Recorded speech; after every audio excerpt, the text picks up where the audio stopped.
In this video, I will be showing you how to start a new notebook in NotebookLM.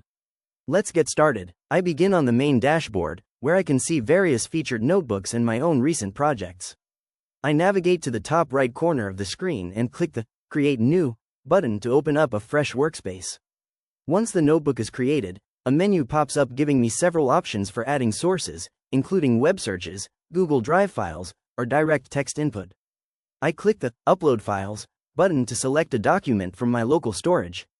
I choose the PDF titled AI 1 Page and click Open to begin the import process.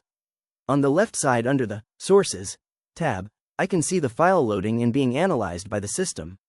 Once processed, the notebook is automatically titled The Scope and Impact of Artificial Intelligence. In the main chat window, a detailed summary is generated, explaining that the document covers the technical systems used to replicate human functions and the ethical considerations of modern technology. To explore the content further, I look at the suggested questions at the bottom of the interface. I click on the first suggestion to ask about the differences between narrow and general AI.